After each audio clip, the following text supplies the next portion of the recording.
একদিকে বাড়ছে Pushpa two the রুলের বক্স অফিস সংগ্রহ, অন্যদিকে পাল্লা দিয়ে বাড়ছে ছবির নায়ক আল্লু অর্জুনকে ঘিরে বিতর্ক বিক্ষোভ। পরিস্থিতি এমনই যে এখন দক্ষিণ ইন্ডাস্ট্রির সুপারস্টারের সঙ্গে জড়িয়ে গেছে রাজনৈতিক বিতণ্ডাও।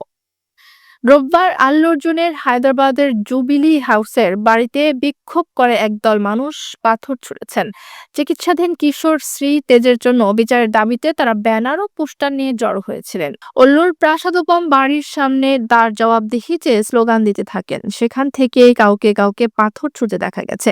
ভাঙচুর করা হয়েছে বাড়ির সামনে থাকা কিছু ফুল গাছের টবও। আবার অভিনেতার বিক্ষোভ করে ১ কোটি টাকা ক্ষতিপূরণের দাবি করেন তারা।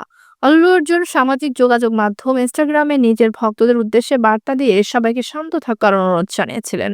এই অভিনেতা লিখেছেন, আমি আমার সব ভক্তকে অনুরোধ জানাবো তারা যেন আবেগ প্রকাশের সময় দায়িত্ব জ্ঞান বজায় রাখেন, যেমন তারা সব সময় করে থাকেন, এবং অনলাইন বা অফলাইনে কোনো অশালীন মন্তব্য বা আচরণ করা থেকেও বিরত থাকেন। শুধু তাই নয়, হুঁশিয়ারি দিয়ে অভিনেতা জানিয়েছেন, কোনো ভুয়া প্রোফাইল থেকে তার ভক্ত সেজে যদি কেউ এমন কোনো কাজ করেন তাহলে আইনি পদক্ষেপ নিতে বাধ্য হবেন তিনি। নিজের ভক্তদের উদ্দেশ্যে তার অনুরোধ, এ ধরনের কোনো পোস্টের সঙ্গে জড়িয়ে পড়বেন না। উল্লেখ্য, গত ৪ ডিসেম্বর হায়দ্রাবাদের এক প্রেক্ষাগৃহে পুষ্পা টু এর প্রিমিয়ারে পদপিষ্ট হয়ে মৃত্যু হয় এক নারীর। তার নাবালক পুত্র আশঙ্কাজনক অবস্থায় হাসপাতালে চিকিৎসাধীন ছিল। সম্প্রতি জানা গেছে, চিকিৎসকরা আশঙ্কা করছেন ওই কিশোরের মস্তিষ্কের মৃত্যু ঘটেছে ইতিমধ্যে। এই ঘটনায় এর আগেই গ্রেপ্তার করা হয়েছিল দক্ষিণ সুপারস্টার আল্লু অর্জুনকে। যদিও পরের দিনই তিনি জামিনে ছাড়া পান। হাত জোর করে অভিনেতা জানিয়েছিলেন তিনি দুর্ঘটনাগ্রস্ত পরিবারের পাশেই আছেন।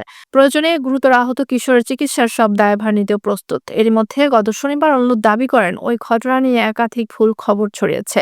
বিষয়টিকে অপমানজনক বলে উল্লেখ করেছেন অভিনেতা। তিনি বলেন, বহু ভুল খবর চারদিকে ছড়াচ্ছে। কোনো বিভাগ বা রাজনীতিক আমি কাউকে দোষ দিতে চাই না, কিন্তু এটা অপমানজনক। মনে হচ্ছে যেন চরিত্র হনন করা হচ্ছে। সেদিনই তেলেঙ্গানা বিধানসভায় অল ইন্ডিয়া ইত্তেহাদুল মুসলিমিন বিধায়ক ও হায়দ্রাবাদের সংসদ সদস্য আসাদ উদ্দিন ওয়েসির ভাই আকবর উদ্দিন ওয়েসি বলেন, আমার কাছে যা খবর আছে সেই তথ্য অনুসারে যখন ওই অভিনেতা পদদলিত হওয়া এবং তাতে একজনের মৃত্যুর কথা শুনেছিলেন, তখন তিনি বলেছিলেন এবার সিনেমাটা হিট হবে।